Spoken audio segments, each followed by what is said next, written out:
রাধে রাধে বন্ধুরা, welcome back to my channel. তো তোমরা সকলে কেমন আছো? আশা করি খুব ভালো আছো, আর আমি কিন্তু খুবই ভালো আছি। যেহেতু আজকে আমার দিদিরা আসছে সবাই, তো দিদিগণরা উপস্থিত হবেন, একজন দুজন করে আসছেন, এখন অনেকে আসা বাকি আছে। তো যাই হোক, আজকে সকাল সকাল গোপাল সোনা দর্শন করে নিলে এবং বাল্যভোগ দর্শন করে নিলে, তারপরে চলে গেলাম দুধ গরম করতে। গোপালে 10টা ভোগ দেবো, তার আগে আমি অন্নটা চাপিয়ে নেবো। অন্নটা চাপিয়ে নিয়ে এখন অনেক টাইম আছে, কিছুটা রান্না করে নেবো, তারপরে আমি কিন্তু গোপাল সোনার ভোগ লাগাবো। তো আজ 10টাতে দিয়েছিলাম দুধ আর মিষ্টি। মিষ্টিটা আমার দিদি নিয়ে জামাইবাবু নিয়ে এসেছিলো, দিদি জামাইবাবু কালকে। তো রাত্রে তখন গোপাল শয়ন হয়ে গেছিলো, তাই কয়েকটা মিষ্টি দিয়েছিলাম। আর মানে তখন সেবা চলছে, তখন দুটো মিষ্টি দিয়েছিলাম, আর একটা মিষ্টির প্যাকেট ভাঙিনি, ওটা রেখে দিয়েছিলাম গোপাল সোনাকে আজকে দেওয়ার জন্য।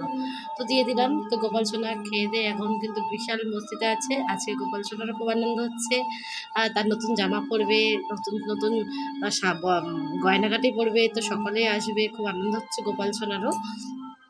তো এরপরে কিন্তু আমি দেখো আজকে কী কী রান্না করলাম। আজকে আমি পটল আলু আর হচ্ছে বরবটি ভেজেছিলাম 3 রকম, আর এদিকে পনির আলু দিয়ে এটা রসা করেছিলাম। তো আর কিছু করিনি, আর একটু লাস্টে পাঁপড় ভেজে নিয়েছিলাম। তো এই দেখো ভাজাগুলো কিন্তু হয়ে গেছে, তারপরে কিন্তু আমি চলে যাব পাঁপড় ভাজতে লাস্টে। তার আগে আমি গোপাল সোনাকে দর্শন করিয়ে দিই, তার 10টার ভোগ দর্শন করো তোমরা। এটা দেখো লাল লাল মিষ্টি গোপাল সোনা একদম টপাটপ খেয়ে নিয়েছে, খেয়ে নিয়ে কিন্তু একদম বসে আছে। কিন্তু আজকে একটা জিনিস তোমরা ফলো করলে তো, যে এখন আমি গোপাল সোনাকে অভিষেক করাইনি। তো হ্যাঁ, আজকে রান্নাবান্না সব সেরে কমপ্লিট করে নিই, তারপরে কিন্তু আমি গোপাল সোনাকে অভিষেক করাবো।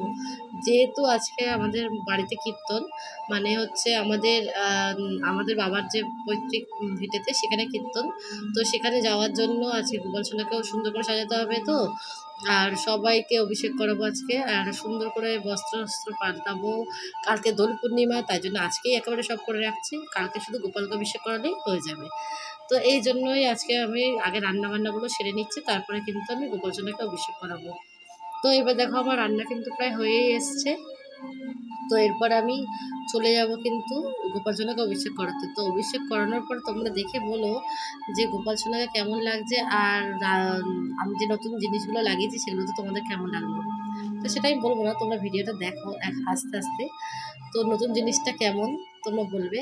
তো নতুন কি লাগালাম তোমাদের নিশ্চয়ই কনফিউজ হচ্ছে মনের মধ্যে। তো তেমন কিছু না, কিন্তু আমার কাছে তো খুবই স্পেশাল আর খুবই আনন্দের। আর আজকে গরমটা কেমন পড়েছে বলো, আজকে ভীষণ গরম পড়েছে। তো একদম ফ্যান ছাড়া থাকা যাচ্ছে না। তো মশাটা আগের থেকে একটু কমেছে, কিন্তু তারপরেও মশার উৎপাত কিন্তু কমছেই না, এত বদমাশ হয়ে গেছে মশাগুলো। তো এটা দেখো অভিষেক টভিষেক করানোর পর গোপাল সোনাকে আমি ভোগ লাগিয়ে দিয়েছি। এবার দেখো আমি একটা ডিজে আলো লাগিয়ে দিয়েছি। তো গোপাল সোনাকে কেমন লাগছে তোমরা দেখো। আর ডিজে আলোর মধ্যে গোপাল সোনা বসে বসে খুব মজা করছে। তো এই যে গোপাল সোনাদের সব সিঙ্গার দর্শন করে। তো এই যে আমার গোপাল সোনাকে কেমন লাগছে দেখো, একদম গোলমোলে লাগছে না আজকে। তো রাধাকৃষ্ণকে অভিষেক করিয়েছি, দেখো সবাইকে নতুন নতুন বস্ত্র পরিয়েছি, গৌর নিতাই সকলকে। তো খুব আনন্দ হচ্ছে। আর এই যে নিচে যেটা পাতা ছিল সেটাও চেঞ্জ করে দিয়েছি, তোমরা নিশ্চয়ই বুঝতেই পারছো। তো কতটা টাইম লেগেছে তাহলে ভাবো একবার। আর আমাদের ঘরে খুব আরশোলা হচ্ছে, কেন জানি না। তো এর জন্য আমরা আরও বেশি খাটতে হচ্ছে, আরশোলাগুলো খুব জ্বালাচ্ছে। তো ওদেরকে তাড়াতে তাড়াতেই আমি মানে বোরিং হয়ে গেলাম পুরো একদম। তো কোনো কিছুতেই ওরা মরছে না, আর ঘর ছেড়ে যাচ্ছেও না। তো আসলে এত কোথায় ছিল ভগবানই জানে। তো এটা দেখো আমাদের বাড়িতে কীর্তন হচ্ছিল সন্ধ্যাবেলা, আমি একটুখানি গিয়েছিলাম, তখন সন্ধ্যা হয়নি, তখন 5টা 5:30 বাজে। দেখো আলো আছে চারপাশে এখনও। তো এরপরে আমি আমার বাড়িতে চলে গেলাম, গোপাল সোনাকে আরতি ফারতি করে আবার চলে আসলাম। এই যে সন্ধ্যাবেলা এটা, তখন বাজে 7:30। তখন আমি এই যে ঢুকছে তোমাদেরকে একটু দেখিয়ে দিলাম যে কীর্তন হচ্ছে। তো এরপরে আমি কিন্তু আবার চলে যাব রাতের ভোগে। তো আজকে কিন্তু বেশিটা বড় ভিডিও করিনি। আর এই দেখো এটা আমার একটা বোনের ছেলে, খুব দুষ্টু, তাকাতে বলছে তাকাচ্ছেই না, খুব দুষ্টুমি করছে। তো যাই হোক, ঠাকুরের দর্শনটা তোমাদের করে দেওয়া, আমাদের মন্দিরের রাধা গোবিন্দের বিগ্রহ আছে, দর্শন করে নাও।